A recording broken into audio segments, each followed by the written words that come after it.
Hello. Radhe Radhe दोस्तों, कैसे हैं आप लोग? आई होप आप ठीक होंगे, स्वस्थ होंगे, मस्त होंगे और अच्छे से अपनी तैयारी कर रहे होंगे। तो स्वागत है हमारे channel S S Grow Education में। आई होप आप लोगों ने फॉर्म भर लिया होगा और अच्छे से आप लोगों का हो गया होगा, क्योंकि ओटीआर तो पहले से ही करना था। और जिन बच्चों अभी 1 महीने का टाइम है, जिनका अभी नहीं भरा गया आराम से भर लीजिएगा, कोई ऐसी वो नहीं है ना। 1 महीने का है, पूरे अगस्त तक है अभी। तो चलिए हम अपनी क्लास को आरंभ करते हैं। और हाँ, इसके आज मेरा टॉपिक है फैशन चक्र। जो फैशन चक्र के मतलब जो इस टॉपिक से जो भी क्वेश्चन आए हुए हैं पहले क्यू में, वो सारे करवाए जाएंगे जो आए हुए हैं। ठीक है, आए हुए हैं क्वेश्चन क्यू हैं, ये आए हुए हैं 2015 या 2016, मतलब अलग अलग डेट में सारे आए हुए हैं। ये नहीं कि एक ही मतलब क्वेश्चन सीरीज से उठाया है। कोई 2021 में भी आए हैं, 2019 में भी आए हैं, 2010 में भी आए हैं। तो ऐसे हैं, सारे आए हुए हैं। ठीक है, तो छाट छाट के मैंने ले आई हूँ। तो चलिए आज करती हूँ हम नया टॉपिक। आज हम सोच रहे हैं, अभी तक तो करवा रहे थे पूरा, मतलब कि PYQ सीरियल से जो जिस सन में जो आया है उसका पूरा पेपर पैटर्न करवा रहे थे। लेकिन अब मैं सोच रही हूँ कि चैप्टर वाइज करवाऊँ, क्योंकि आप लोग तो कुछ बताते हो नहीं। चैप्टर वाइज में ज़्यादा सही रहेगा, है ना। उसमें क्या है कि आप लोगों को भी अच्छा रहेगा और पूरे टॉपिक भी कवर हो जाएंगे, और जितने आए हुए हैं क्वेश्चन वो भी आपको मतलब रिवाइज हो जाएगा, ये भी रहेगा। और इसमें कुछ अपनी तरफ से भी बना के डाल देंगे। ठीक है, चलिए। तो स्वागत है हमारे चैनल में, और जो भी पहली बार आया है चैनल में, प्लीज लाइक सब्सक्राइब कमेंट जरूर करें, बेल आइकन दबा ले, ताकि हर आने वाली वीडियो आपको समय से मिले। ठीक है, और टाइम से मिले, जल्दी मिले। चलिए हम अपनी क्लास को आरंभ करते हैं। माँ सरस्वती को नमन करते हुए हम अपनी क्लास को आरंभ करते हैं। पहला क्वेश्चन है, मेडरिंग मेडरिंग एक प्रकार है। मेडरिंग एक प्रकार है। मेडरिंग पहला क्वेश्चन है मेडरिंग एक प्रकार है। तो मेडरिंग एक प्रकार किसी से प्रकार है? ए ऑप्शन है कॉलर का, बी ऑप्शन आस्तीन का, सी ऑप्शन है कप का, डी ऑप्शन है योग का।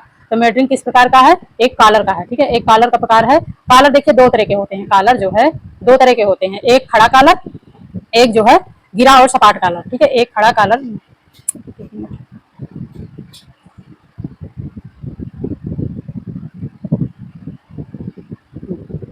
इधर समझा देती हूँ। एक होता है खड़ा कॉलर, ठीक है, खड़ा कॉलर। और नंबर दो, ये 1 नंबर का है। और नंबर 2 होता है सपाट कॉलर। सपाट, ठीक है, खड़ा कॉलर और सपाट कॉलर। खड़े कॉलर में कौन से आते हैं? एक राउंड शेप आता है, राउंड शेप वाले आते हैं, लैपेट कॉलर आते हैं। और सपाट कॉलर में आते हैं जो मतलब सर्कल में होते हैं, जो सर्कल में होते हैं, चौकोर में होते हैं और गोलाई में होते हैं। ये सब सपाट में आते हैं, जैसे जो गोलाई में होते हैं यहाँ से। और जो राउंड में सेलर कॉलर, ये सब सेलर कॉलर, सपाट कॉलर, चौकोर कॉलर, गोल गला, ये सब जो है मेडरिंग कॉलर, ये सब किसमें आते हैं? ये सपाट कॉलर के अंतर्गत आते हैं। ठीक है, और जो खड़ा कॉलर है, जैसे नेहरू कॉलर हो गया, रोल कॉलर। रोल कॉलर का मतलब है कि जो ऐसे करके, मतलब खड़ा कॉलर तो आप नेहरू कॉलर जानते हैं, बिल्कुल हाफ कट ऐसे खड़ा रहता है ना, वो होता है। और जो रोल होता है ऐसे करके, और फिर ऐसे मुड़ा नहीं होता, और खड़ा भी होता है, उसमें आधा भाग खड़ा होता है, आधा भाग ऐसे ऐसे गिरा होता है, रोल हुआ होता है, मतलब मुड़ा हुआ होता है, तो वो होता है रोल कॉलर। ये सब खड़े कॉलर के अंतर्गत आते हैं। ठीक है, लेपेट कॉलर, ये भी सब जो है ये खड़े कॉलर के अंतर्गत आते हैं। तो कॉलर में 2 प्रकार के मेन होते हैं जो जिसके अंतर्गत आते हैं। ठीक है, चलिए, आई होप आपको समझ में आ गया होगा। मैं इसके बता देती हूँ आंसर, खड़ा कॉलर। ठीक है, खड़ा कॉलर। चलिए नेक्स्ट क्वेश्चन है,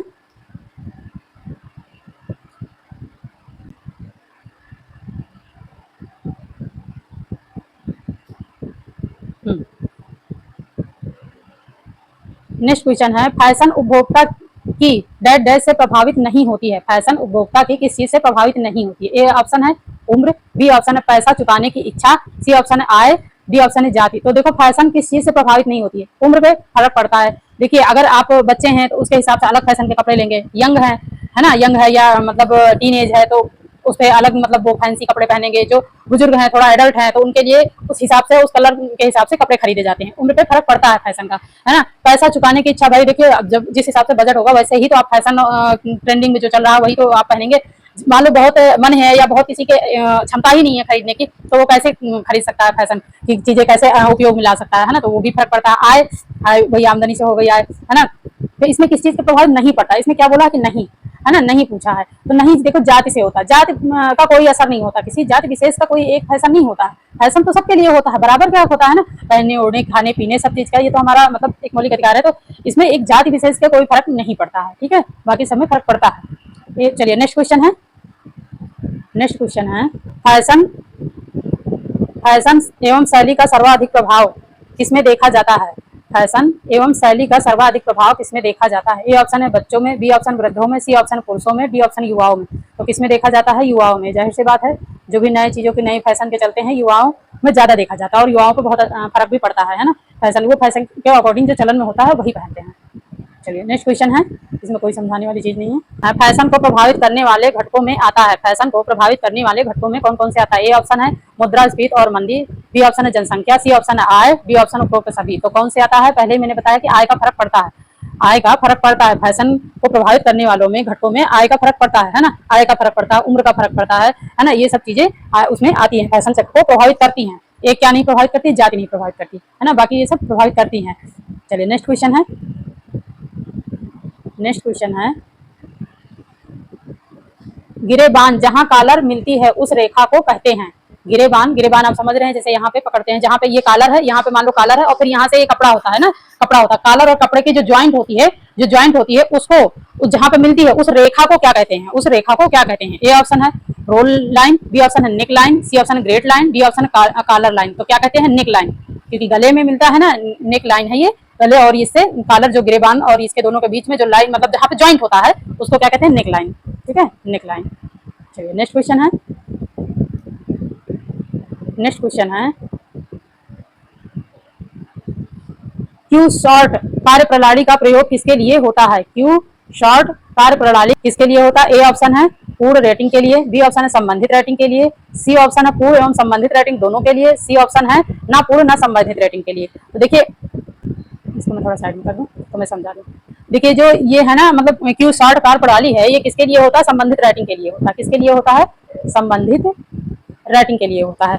देखिए इसका मतलब क्या है, पहले क्यू शॉर्ट का मतलब समझ लो। क्यू शॉर्ट का मतलब ये है जैसे कोई फैशन में आया, कोई चीज आया फैशन में, तो वो जो भी मॉडलर होते हैं, जो मतलब हीरो हीरोइन होते हैं, जैसे कपड़े को निकाला जाता है, जब लॉन्च किया जाता है तो उनकी पसंद के अनुसार रेटिंग दी जाती है। जैसे कहते हैं ना कि आपको ये चीज पसंद आई तो आप कितना रेट देंगे, इसको कितनी रेटिंग करेंगे, तो रेटिंग दी जाती है, रेटिंग की जाती है। तो उसको कहते हैं कि क्यू शॉर्ट कार्यप्रणाली में इसका प्रयोग होता है। ये इससे मतलब जो फैशन में आता है ना, किसी विशेष वस्तु को जब मतलब रैंक किया जाता है, किसी विशेष वस्तु को रैंक किया जाता है तो उसकी रैंक की क्या प्रणाली है, क्या पोजीशन आया, वो चीज जो है मायने रखती है। ठीक है, वो जो पहनते हैं प्रतिभागी द्वारा, जो भाग लेते हैं उसमें प्रतिभागी द्वारा दिए गए मतलब पसंद नापसंद और रेट को उनको जो है बाजार में ज्यादा ही वो मतलब एक तरह से कहते हैं कि वो ऊपर को आगे को बढ़ता चला जाता है। रेटिंग का ये होता है प्रभाव। ठीक है, चलिए नेक्स्ट क्वेश्चन है फैशन चक्र में पहला सोपान कौन सा है? फैशन चक्र में पहला सोपान कौन सा है? फैशन चक्र में पहला सोपान कौन सा? ए ऑप्शन है अप्रचलनशीलता, बी ऑप्शन है वृद्धि, सी ऑप्शन गतिवर्धन, डी ऑप्शन नवप्रवर्तन। तो देखिए पहला सोपान मैं पहले बता दूं फैशन चक्र के कितने सोपान होते हैं। कितने सोपान होते हैं? 5 होते हैं। ठीक है, मैं यहाँ पे आएगा नहीं, मैं लिख लेती हूँ। नंबर 1 पे आता है परिचय, परिचय कह लो या नवप्रवर्तक कह लो, मतलब नया चलन में जो नया नया अभी लॉन्च हुआ है ना, परिचय हो गया। इसमें लिखते नहीं बन रहा है, मैं बता देती हूँ। परिचय हो गया, नंबर 2 हो गया, नंबर 2 हो गया उत्थान, नंबर 2 हो गया, नंबर 2 हो गया उत्थान, उत्थान। अरे यार मैं नंबर 2 है उत्थान, नंबर 3 है वृद्धि, नंबर 3 है वृद्धि, नंबर 4 है एक मिनट सारा मिल गया, चलो मैं ऐसे नंबर 1 है नवप्रवर्तन। देखिए इसका पहले बता देते फैशन चक्र में पहला सोपान कौन सा? नवप्रवर्तक। नवप्रवर्तन का मतलब है नया नया जो लॉन्च हुआ। ठीक है, नया नया जो लॉन्च हुआ, जो आया, मतलब कि परिचय सबसे पहला ऑप्शन आता है, परिचय पहले ऑप्शन पे ये आता है ना, नवप्रवर्तन। ये हो गया नवप्रवर्तन जो है पहला ऑप्शन हो गया। फिर उसके बाद दूसरा आता है उत्थान, दूसरे नंबर पे आता है, दूसरे नंबर पे कहाँ लिख दूं, यहीं लिख देती हूँ। दूसरे नंबर पे उत्थान आता है, दूसरे नंबर पे उत्थान है। और तीसरे नंबर पे है वृद्धि। तीसरे नंबर पे क्या है? ये है तीसरा नंबर, ये जो है ये तीसरा नंबर। ठीक है, ये तीसरा नंबर। तीसरे नंबर पे वृद्धि आता है और वृद्धि, और चौथे नंबर पे क्या आता है? चौथे नंबर पे आत्मीयता जो है, लोकप्रियता आता है। चौथे नंबर पे लोकप्रियता आता है और 5वें नंबर पे आता है अप्रचलन। ये आता है 5वें नंबर पे। ठीक है, ये जो है ये वाला ये आता है 5वें नंबर, सबसे लास्ट पे, सबसे लास्ट में, सबसे लास्ट में ये वाला आता है, ये आता है। ठीक है, तो गतिवर्धन वही हो गया जो उत्थान को कहते हैं। गतिवर्धन उत्थान एक ही है, ये मैं यहाँ पे नंबर 2 डाल ही देती हूँ, है ना, ये यही है गतिवर्धन उत्थान एक ही है। तो पहले नंबर पे आ गया नवप्रवर्तक या परिचय, दूसरे नंबर पे आ गया गतिवर्धन या उत्थान, तीसरे नंबर पे आ गया वृद्धि, है ना, और चौथे नंबर पे आ गया प्रचलन में प्रचलनशीलता, है ना। और 5वें नंबर पे क्या आ गया, अप्रचलनशीलता। तो पहले मैं समझा देती हूँ। नव प्रवर्तक मतलब कि जो नया नया लॉन्च हुआ, कोई फैशन चेक में पहली बार कोई चीज बाजार में आया, लॉन्च हुआ, तो उसे क्या करते हैं, सबसे पहले जो मॉडल होते हैं, जो मॉडलिंग करते हैं। तो पहला ऑप्शन है नव प्रवर्तक। नव प्रवर्तक मतलब परिचय, जो पहले पहले लॉन्च होता है, पहले परिचय होता है कि ये डिजाइन जो निकाला गया मार्केट में, जो डिजाइन का जो फैशन डिजाइनर होते हैं, फैशन डिजाइनर द्वारा कोई डिजाइन को लॉन्च किया जाता है, बनाया जाता है, तो उसे सबसे पहले किसे पहना जाता है, जो मॉडलिंग करते हैं, मॉडलर वगैरह होते हैं, जो हीरो हीरोइन होते हैं, जो मॉडलिंग करते हैं, रैंप करते हुए आते हैं ना, तो उनको पहले पहना के दिखाया जाता है, मतलब जनता को दिखाया जाता है। तो उसमें लॉन्च होता है कि हाँ कौन सा, कई सारे वो डिजाइन बनाते हैं, तो उसमें कौन सा डिजाइन परफेक्ट लगा, कौन से क्या अच्छा लगा, तो वो फिर बाजार में बाद में आता है। पहले वहां पे मॉडलर द्वारा पहनाया जाता है, दिखाया जाता है, पहले नया नया आता है, जब मार्केट में एकदम से उतरने के लिए रेडी होता है, तो नव प्रवर्तक हो गया। दूसरा नंबर हो गया गतिवर्धन या उत्थान। तो गतिवर्धन जो है, उत्थान है, तो फिर उसके बाद जब बड़े लोग पहनते हैं, मतलब हीरो हीरोइन या मॉडलर लोग पहनते हैं, उसके बाद जब लॉन्च हो गया, लॉन्च होने के बाद फिर बड़े अमीर लोग पहनते हैं, है ना। भाई कोई चीज आई नहीं बाजार में तो महंगी भी होती है, जाहिर सी बात है महंगी हो, तो वो अमीर लोगों तक आती है, मॉडलर से फिर अमीर लोगों तक आती है, अमीर लोग उसको खरीदते हैं, पहनते हैं। फिर जब अमीर लोग पहनने लगते हैं, तो फिर मध्यम वर्ग के लोग भी पहनना शुरू कर देते हैं, उसको फैशन में यूज करना शुरू कर देते हैं ना। तो तीसरे नंबर पे क्या आता है, वृद्धि। जब गतिवर्धन होता है ना, उत्थान होता है, तो बड़े लोग जब पहनते हैं, तो सारे मतलब जो अमीर लोग होते हैं पहनना शुरू कर देते हैं, तो वो धीरे धीरे वो आगे को बढ़ता जाता है, धीरे धीरे ऊपर को चढ़ता जाता है, मतलब फैशन की प्रचलनशीलता धीरे धीरे बढ़ती चली जाती है, ये होता है। फिर उसके बाद वृद्धि। वृद्धि का मतलब है कि एकदम से जब एकदम प्रचलन में आ गया, मध्यम वर्ग, बड़े वर्ग और अमीर लोग सभी पहनने लगते हैं, है ना, सभी पहनने लगते हैं, और वो हर जगह हर दुकान, जैसे मान लो कि पहले एक जो शॉपिंग मॉल में मिलती थी,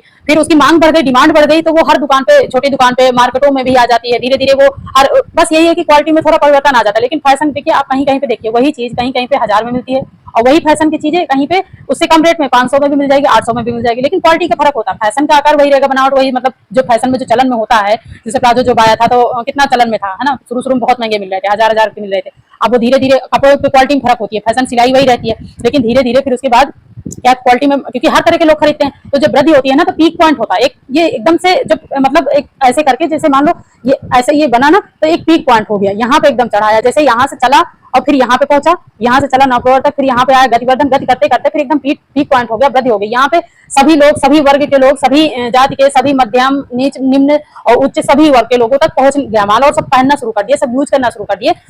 जब एकदम पीक पॉइंट पे हो गया, फिर धीरे धीरे जब बहुत ज्यादा, एक होता है ना कि बहुत ज्यादा चल गया, अब यार अब जब ये हो गया, तो ये वृद्धि का तीसरा पॉइंट। फिर उसके बाद यहाँ पे आया चौथा पॉइंट। चौथा पॉइंट जब यहाँ पे आया, तो धीरे धीरे क्या होता है, धीरे धीरे वो घटने लगता है, धीरे धीरे वो घटने लगता है, मतलब उसकी प्रचलनशीलता कम हो जाती है। मतलब ये होता है कि यार बहुत बोर हो गए, अब ये फैशन से पहनते, मतलब जिसको देखो वही पहन रहा है, जिसको देखो वही यूज कर रहा है, तो एक मतलब उसकी मार्केट धीरे धीरे गिरने लगती है। तो चौथे नंबर क्या होता है, प्रचलनशीलता धीरे धीरे कम हो जाती है, घट जाती है। 5वें नंबर पे आता है अप्रचलनशीलता। अप्रचलनशीलता की मतलब चलन से बाहर हो गया, एक टाइम एकदम ऐसा आता है कि एकदम चलन से बाहर ही हो जाता है, आउट हो जाता है, मतलब कि फिर एकदम गिर जाती है, उसकी मार्केट गिर जाती है। कोई चीज है एकदम हमेशा के लिए तो नहीं रहती है ना, कभी बढ़ता है घटता है, फिर उसके बाद एकदम से चलन से बाहर हो जाता है, तो ये है अप्रचलनशीलता, चलन से बाहर होना। ठीक है, आई को आपको अच्छे से समझ में आ गया होगा फैशन सेक्टर का ये टॉपिक। चलिए नेक्स्ट क्वेश्चन है, नेक्स्ट क्वेश्चन है, वह प्रक्रिया जिसमें कोई व्यक्ति ड्रेस कार्य का 45 डिग्री वार्प से एंगल पर काटा जाता है, वह प्रक्रिया जिसमें कोई व्यक्ति ड्रेस का कार्य 45 डिग्री वार्प के एंगल पर काटा जाता है, तो क्या कहते हैं। ए ऑप्शन है ड्रेपिंग, बी ऑप्शन है ड्राफ्टिंग, सी ऑप्शन है फ्लैट पैटर्न, और डी ऑप्शन है डार्निंग। डार्निंग तो कोई होता नहीं, तो इसमें क्या होगा, जो है ऑप्शन पहले ड्रेपिंग आता है, फिर ड्राफ्टिंग आता है, फिर फ्लैट पैटर्न, कपड़ों का आकार देने के लिए, डिजाइन देने के लिए, और वो एक मतलब जो कटिंग की जाती है 45 डिग्री पे, वो 3D मतलब 3D आकार में कपड़े को काटा जाता है, कपड़े को एक किसी उससे पहनाया जाता है, पहना के उसको मतलब चिपका के पहना के उसको एक आकार दे दिया जाता है, जैसे आप देखते होंगे दुकानों में वो जो रहते नहीं, एक वैसे बना के खड़े किए रहते, तो वैसे भी, और नाप लेके बिल्कुल चिपका के पहना के फिर उसका एक आकार ले लेते हैं, वो होती है। तो ये उसको जब उसका आकार ले लेते हैं, तब 45 डिग्री उसके बाद पे काटते हैं इसको, और ये ऐसा कटता है, ये कटिंग ऐसा है कि ये 3D शेप में बनके ये निकल के आता है। ठीक है, और इसके द्वारा जो है मलमल के वस्त्रों की जाती है कटाई ज्यादातर, है ना। इसमें कपड़े में अधिक खिंचाव जो है, इससे इसके करने से कपड़ों में अधिक खिंचाव, तो देखिए आप कोई कपड़े पहनने पे बिल्कुल चिपक जाता है, और जैसे स्ट्रेचेबल होता है, जैसे थोड़ा सा कोई हल्का हेल्दी हो गया, थोड़ा सा पतला हो गया, तो फर्क नहीं पड़ता, वो एकदम उसमें मतलब फिट बैठता है, वो बढ़ भी जाता है। तो ऐसे क्या है, उससे उससे कपड़ों में खिंचाव भी आ जाता है, तो वो ऐसा नहीं है कि वो फट जाए या बसक जाए, ऐसा नहीं है, उससे मजबूती भी बढ़ती है ना, तो उससे फटता नहीं है कपड़ा। और फैशन डिजाइन द्वारा ये किया जाता है, एक विशिष्ट माप के पैटर्न द्वारा किया जाता है, ऐसे नहीं किया जाता है। ठीक है, ड्राफ्टिंग क्या है, ये ड्राफ्टिंग है एक मतलब नाप लेना, जो नाप लेके उसके बाद कटिंग करना। फ्लैट पैटर्न का मतलब होता है सपाट, जो बिल्कुल समतल आकार पे काटा जाता है। ये टू मतलब ये 3D है, ये 2D है। ठीक है, फ्लैट पैटर्न। चलिए नेक्स्ट क्वेश्चन है, परिधान में क्षैतिज रेखाएं अच्छी लगेंगी। नेक्स्ट क्वेश्चन है, परिधान में क्षैतिज रेखाएं अच्छी लगेंगी, किसके ऊपर अच्छी लगेंगी? ए ऑप्शन है पतली स्त्री पर, बी ऑप्शन है लंबी एवं मोटी स्त्री पर, सी ऑप्शन है मोटी स्त्री पर, डी ऑप्शन इनमें से कोई नहीं। तो परिधान में क्षैतिज रेखाएं, देखिए क्षैतिज रेखाएं का मतलब आप समझ रहे हैं ना, ऐसे ऐसे ऐसे ऐसे करके, ऐसे ऐसे चौड़ाई में जो होती है ना, ऐसे ऐसे जो होती हैं क्षैतिज रेखाएं वो, या सीधा सीधा कर लो ऐसे ऐसे रेखे में, है ना। तो जो क्षैतिज रेखाएं किसके ऊपर अच्छी लगेंगी? ऐसे रेखाएं वाले कपड़े, पतली स्त्री के ऊपर, लंबी एवं मोटी स्त्री के ऊपर, मोटी स्त्री के ऊपर, या इनमें से कोई नहीं। तो किसके ऊपर अच्छी लगेगा? पतली स्त्री के ऊपर। देखिए अगर पतली स्त्री क्षैतिज रेखाओं वाले कपड़े पहनती है तो थोड़ी हेल्दी दिखेगी, बहुत ज्यादा दुबली पतली ऐसे नहीं दिखेगी कांटा की तरह, थोड़ी सी हेल्दी दिखेगी, क्योंकि उसका आकार थोड़ा चौड़ा दिखने में हो नहीं जाएगी, दिखने में वो थोड़ा आकार चौड़ा लगेगा। लेकिन अगर मोटी स्त्री अगर पहन लेगी तो और भड़कीली लगेगी, और मोटी लगेगी, है ना। तो मोटी औरतों के ऊपर कैसे? खड़ी रेखा वाली, है ना, खड़ी रेखा वाली जो पहनी जाती है वो ऐसे ऐसे खड़ी रेखा वाली, ताकि वो थोड़ी सी पतली दिखे। ठीक है, आई होप आपको समझ में आ गया हो। चलिए नेक्स्ट क्वेश्चन है, नेक्स्ट क्वेश्चन है,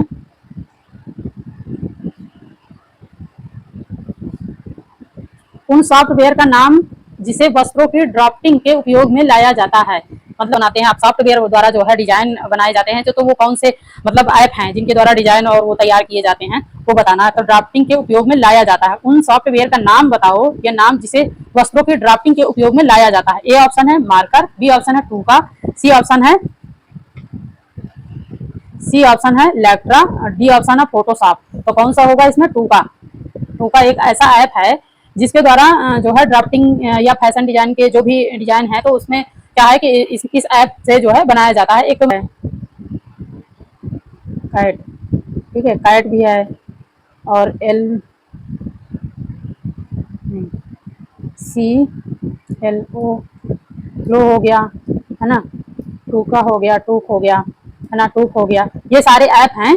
ये सी है, ठीक है, ये सी है, ये सारे ऐप द्वारा जो है ड्राफ्टिंग में प्रयोग किए जाते हैं। ठीक है, चलिए नेक्स्ट क्वेश्चन है, पाइपिंग को काटा जाता है, पाइपिंग को कितने डिग्री पे काटा जाता है? ए ऑप्शन है 75 डिग्री वेब पे, बी ऑप्शन 120 डिग्री सेल्वेज से, सी ऑप्शन है 45 डिग्री वाट पे, डी ऑप्शन है 55 डिग्री वेब पे। तो कितने पे काटा जाता है? कितने डिग्री पे काटा जाता है? 45 डिग्री। 45 डिग्री वाट पे जो काटा जाता है पाइपिंग को, वो जोड़ने के लिए और दिशा बदलने के लिए। जैसे दिशा का मतलब जैसे गले वगैरह में जो पाइपिंग होती है ना, तो गोलाई में होती है, ऐसे करके चौकोर भी होती है। तो ऐसे आया सीधा सीधा ही तो नहीं जा रहा ना, अब इसको ऐसे चौकोर कर, इधर को बदल दिया, फिर इधर को कर दिया, फिर ऐसे कर दिया। तो दिशा बदलने के लिए 45 डिग्री और जोड़ के लिए किया जाता है। और एक होता है 90 डिग्री। 90 डिग्री पे जो पाइपिंग काटी जाती है, 90 डिग्री वाट से जो पाइपिंग काटी जाती है, वो कोहनी वगैरह में, जो कोहनी वगैरह होती है ना, उसमें जैसे कोहनी कपड़ों में या डिजाइन है, जैसे यहाँ तक के हाथ हो, बाजू है, या उसमें जो है लगाने के लिए वो 90 डिग्री की वाट की पाइपिंग काटी जाती है। ठीक है, चलिए नेक्स्ट क्वेश्चन है, काफी बड़ा क्वेश्चन है।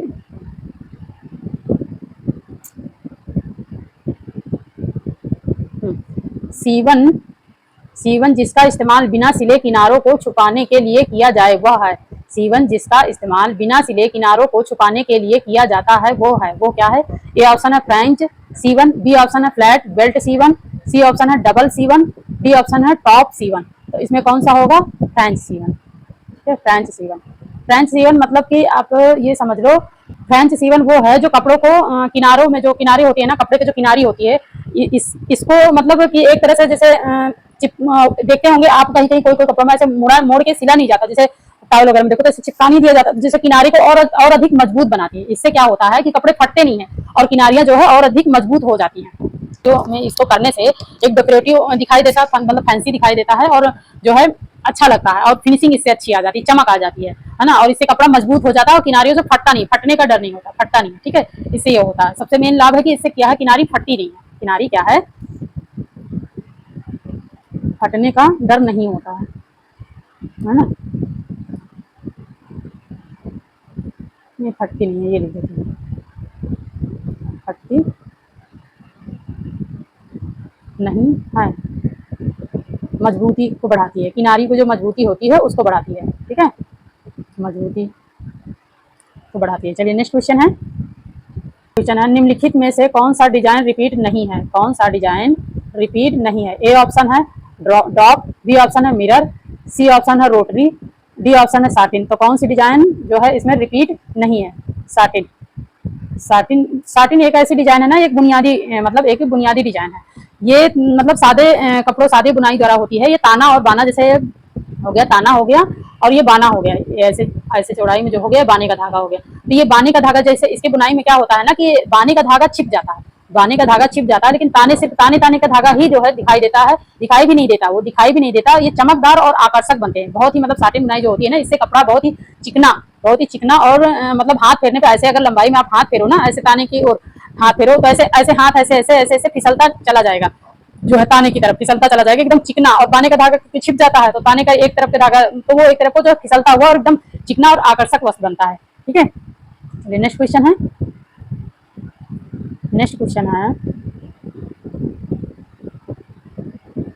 निम्नलिखित में से कौन सी दोहरी नोक वाली डार्ट है? निम्नलिखित में से कौन सी दोहरी नोक वाली डार्ट है? ए ऑप्शन है फ्लॉन्ज, बी ऑप्शन है फ्रेंच, सी ऑप्शन है फिश, डी ऑप्शन है ड्रेस मेकर्स मेकर्स। तो इसमें कौन सी है दोहरी दोहरी हाँ दोहरी नोक वाली, दोहरी डॉट वाली जो नोक वाली होती है वो फिश होती है, फिश होती है ना। ये पहले भी आ चुका है, मैंने इसको करवाया है CYQ में।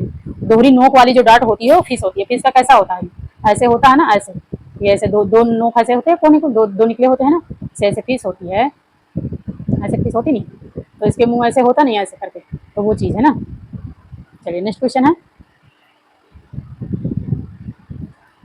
नेक्स्ट, परिधान के उत्थान में सही अनुक्रम दीजिए, मतलब सही क्रम में बताना है, सही क्रम में लगाना है। परिधान के उत्थान में सही क्रम क्या आएगा, सबसे पहले क्या आएगा और बाद में क्या? ए ऑप्शन है लेबल लगाना, बी ऑप्शन है संयोजन करना या जोड़ना, सी ऑप्शन है काटना, और डी ऑप्शन है डबल बंडल बनाना, डी ऑप्शन है बंडल बनाना। तो इसमें कौन सा ऑप्शन होगा? ऑप्शन होगा इसमें सी। देखिए सी होगा। ठीक है, सी कैसे होगा? देखिए सबसे पहले आता है काटना, काटा जाता है कपड़े को। जैसे कपड़ा आया, नाप लिए, इसमें देखो नाप का तो दिया नहीं है, नाप नहीं दिया ना, तो जैसे आया जितना दिया उसके क्रम के अनुसार मैं बता रही। ठीक है, तो जैसे पहले आया कोई कपड़ा आया, कोई परिधान आया आपके पास कटिंग के लिए आया या बनाने के लिए आया, तो पहले सबसे पहले क्या होता है, उसको नाप लेके उसका आकार लेके फिर उसको कटिंग की जाती है। कटिंग करने के बाद फिर क्या करते हैं, लेबल लगा देते हैं। मतलब लेबल का मतलब कि किस तरह ये कैसे कपड़ा बनेगा, किस आकार का और क्या इसकी नाप है, क्या वो लिख के सारा उसमें लेबल लगा के चिपका देते हैं, है ना। तो सिलने वाले अलग होते हैं, कटिंग करने वाले अलग होते हैं, कटिंग करने वाली अलग मशीन होती है, बनाने वाली अलग होती है। जब लेबल लगा जाते हैं, लेबल से समझ में आ जाता है कि ये इस आकार का ये बनेगा परिधान। ठीक है, इस चीज का। तो उसमें सबसे पहले क्या होता है, कटिंग होती है, फिर लेबल लगाया जाता है। लेबल लगा के फिर क्या कहते हैं, बंडल बना देते हैं ना। उसको बंडल बना के लेबल लगाया, कटिंग किया, लेबल लगाया, लेबल लगा के बंडल कर करके रखे गए, है ना। फिर उसको बाद जब रख दिए, फिर इकट्ठा सारी कटिंग हो गई, लेबल लग गए, रखे गए सारे, मतलब एक उसमें स्टोर कर दिया। फिर जो सिलने वाली है, वो सिलने वाली क्या करती है, सारे को संयोजन करती है, मतलब कि जोड़ती है, उसको देखती है कि कौन सा चीज कहाँ पे सेलेक्ट होकर कहाँ पे क्या चीज वो लगेगा, है ना। लेबल लगा रहता है तो उससे समझ में आ जाता है, उसको ज्यादा वो दिक्कत नहीं होती। तो वो जो है क्या करते हैं, सारा संयोजन का मतलब जोड़ना, सारा जो है वो जोड़ती जाती, सारा जोड़ती चली जाती है, मतलब सिलाई करती चली जाती है। तो ये होगा। ठीक है, आप लोग जो है कमेंट नहीं करते हो, कमेंट करके जरूर बताया करो कि हमारे क्वेश्चन कैसे हैं कैसे नहीं हैं, या आपकी और कोई डिमांड है तो वो भी बताइए, है ना। तो उस पर भी विचार किया जाएगा और उसे लाएंगे क्वेश्चन बना के। तो अब तक के लिए यहीं तक, मिलते हैं नेक्स्ट क्लास में, नेक्स्ट वीडियो में, नेक्स्ट क्लास में। Thank you for watching this video, thank you so much. और जो चैनल पर पहली बार आए हैं प्लीज लाइक सब्सक्राइब कमेंट जरूर करें और अपना पॉइंट ऑफ व्यू बताएं। तो चलती है, मिलते हैं नेक्स्ट क्लास में। Thank you. ठीक है, अब तक के लिए यहीं तक।